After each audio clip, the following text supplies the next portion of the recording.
Hello, it's our weekly dose of positive, daring, different. Welcome to Kaleidoscope with me, Savithri Rodrigo. We are at the Saskia Fernando Gallery this week and we've just seen the end of the month of July. Around me are paintings that depict a dark chapter in the history of Sri Lanka, Black July in 1983, and one that artist Chandragupta Tenuara has been commemorating every year since. So the country can learn from lessons past and not make them again. Whether that happens is another chapter. But for the moment, here are his artworks right around me, which in context are all too familiar in their depth and breadth of a social issue Sri Lanka has been grappling with for decades.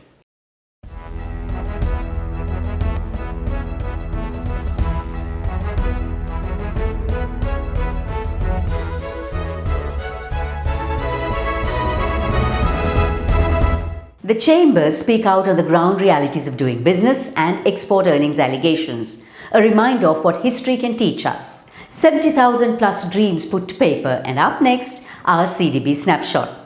If you like Kaleidoscope, subscribe and follow us on YouTube, Facebook, Instagram and LinkedIn.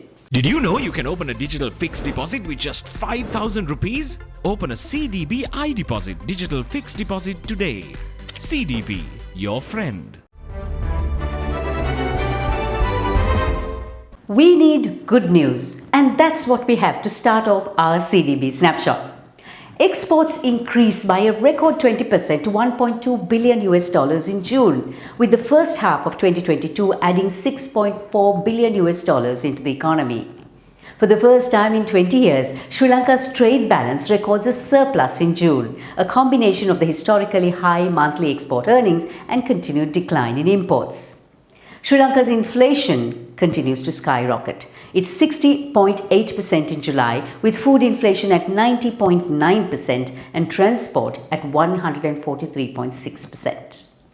109 leopards have been slain in the past 12 years in Sri Lanka, and the economic crisis raises the risk for the 1,000 that remain. For the first time ever, a mysterious Arctic shark is discovered in the Western Caribbean. Nepal has nearly tripled its wild tiger population in a 190% increase since 2009 and now have 355 wild tigers in the country. Coca-Cola bids farewell to its green Sprite bottles, switching to clear plastic, which are easier to recycle. At 170 carats, the Lulo Rose diamond unearthed in Angola may be the largest pink diamond found in 300 years. World of risks and obstacles, we are there to help you reach your goals. With 12 billion rupees worth of customer benefits in 2020 and a life insurance fund worth over 100 billion rupees. Our strength is your strength. You focus on your goals. We will take care of the risks. Srilanka Life.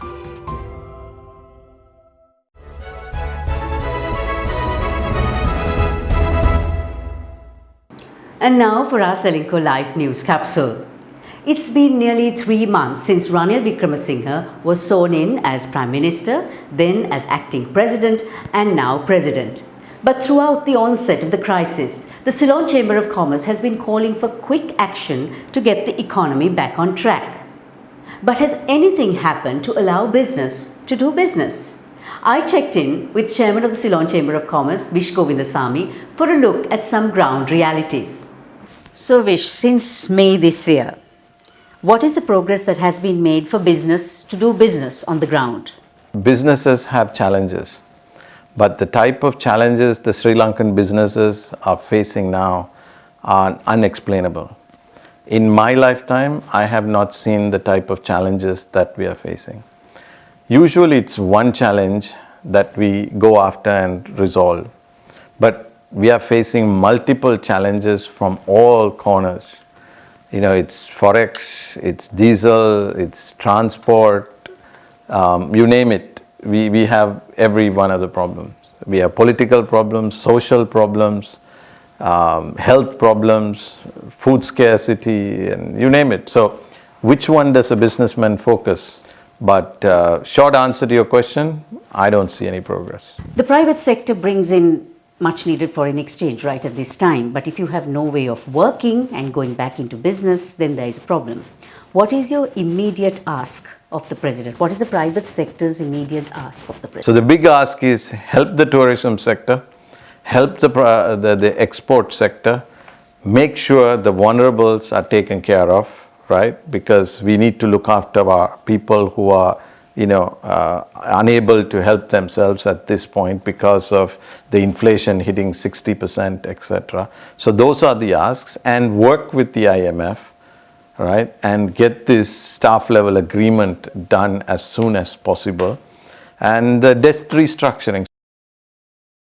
Governor of the Central Bank of Sri Lanka, Nandalal Veerasinghe, stated this week that Sri Lankan exporters were keeping the bulk of their US dollar earnings offshore, as much as $800 million, denying the country much needed foreign exchange during this economic meltdown. In the past 5 months of export earnings, he stated that Sri Lanka should have gained $5 billion, but only 20% has been converted into rupees, even though at least 40% of this should remain in the country. The exporters, however, were quick to refute the allegations, stating they do play by the rules, as Secretary General and CEO of the National Chamber of Exporters of Sri Lanka, Shiham Marika, told us. Shiham, are exporters really parking their earnings offshore? Now, there are very clear gazette notifications issued stipulating the number of days allowed for exporter to begin his export proceedings. So, it is a duty of the central bank to monitor, and they should have a very robust method to monitor this, and they have to call on the errant exporters. Now, this is a time the Sri Lankan exporters have come on board and they are committed to serving the country. We all are aware of the importance of bringing the US dollars. We are aware of the shortage of the currency here. So, they are committed to bringing the US dollars.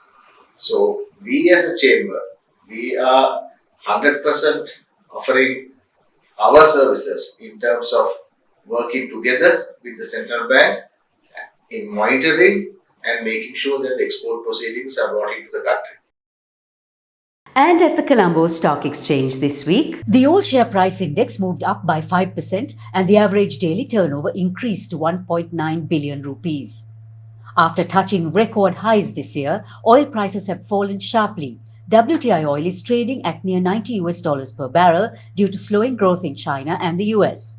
Gold prices finally moved up slightly to $1,772 per ounce as the dollar fell and US-China tensions rose. So if you've ever wanted to have a drink in space, this is your chance.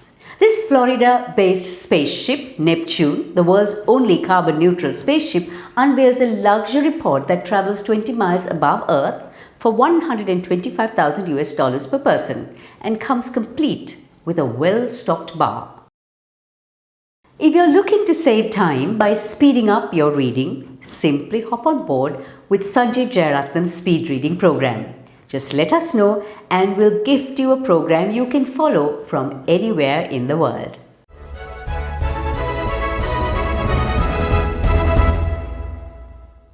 This year, in July, months of protests climaxed with the People's Power protests, calling for a change. And July 1983 was one of the darkest chapters in our history, resulting in a war of nearly 30 years. 40 years on, however, what lessons have we learned? And that is what celebrated artist Chandragupta Tenura asks us. These works around us here at this exhibition asks a very pertinent question, a very relevant one for our times. What is democracy? Is it really the will of the people?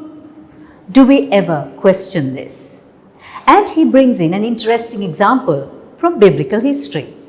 Chandragupta, welcome to our program Kaleidoscope. Now, your title work of the exhibition, Ek Homo, Behold the Man, interestingly is an etching of Rembrandt's presentation of Pontius Pilate presenting Jesus to the crowd.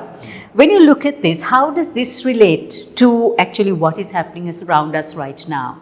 Word democracy is very complicated here in Sri Lanka. So we think a majority voice is the democracy. So we know what happened in past, so now all the times they're talking about called Janamataya in Sinhala. This is the whole everybody someone is saying this is the thing and this is the idea of democracy. So that is why I have to revisit the word democracy and our practice, what we are doing. That is why I went back to this classical event, putting into our Sri Lankan context. So then we can talk about it, actually what is really democracy is. Yeah, there are many books written on democracy, but practice is different. Does Sri Lanka actually comprehend the depth of the word democracy, like you said? People, they are not democratically thinking. If people are not thinking democratically, so that means that you are getting the same kind of government is there. But they are misusing the word and saying, yes, majority wants this, that is why we are doing this. So a lot of people are suffering. Even who vote for the majority also suffers, That is why we have to thinking about not of the politics and governance, and think about the person and your civilian responsibility. Looking at July 1983 and looking at it now, what are the parallels you've drawn? Still, I think we didn't address the real issues started from the Black July. Still the militarization is there. So we feel here, when we are afraid when the military is moving here and there around in the western province or somewhere, we are calling, oh, military presence is there. But they are 27 years plus, still they are having military. Given that it's been nearly 40 years now, have you seen any change from 83 to now? A lot of buildings and other things are there, and bridges and roads, carpet roads, but same people are here. It won't change. The same aggressive and manipulated, easily you can fool by the politician. You are waiting something from politicians. That we have to stop. You have to separate the politician. They have to representatives of us, not the people who are giving something for us. We don't have to ask them. You have to ask them to do their job. That is why still the North and East, still they have a problem. They had more years in darkness, blackouts, no petrols, no matches, no batteries. But we happily lived more than 27 years here. We can't wait at least one day without gas and petrol. Then we have to get the more power to citizens and who are deciding it or asking, and same time doing your responsibility. You are responsible for your life, not the government. Well, good luck. You brought up two very interesting points. One is that we have to keep questioning ourselves as to whether what we are doing is right. And the second thing is that we are all equipped with civilian responsibility, yes, which we have to take seriously. Yes.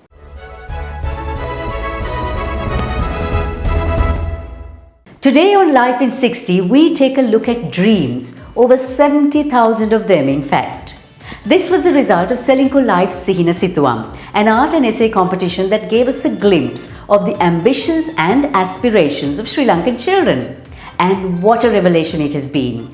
Based on the title, Your Dream When You Grow Up, the drawings and essays that poured in from 4 to 15-year-olds was amazing.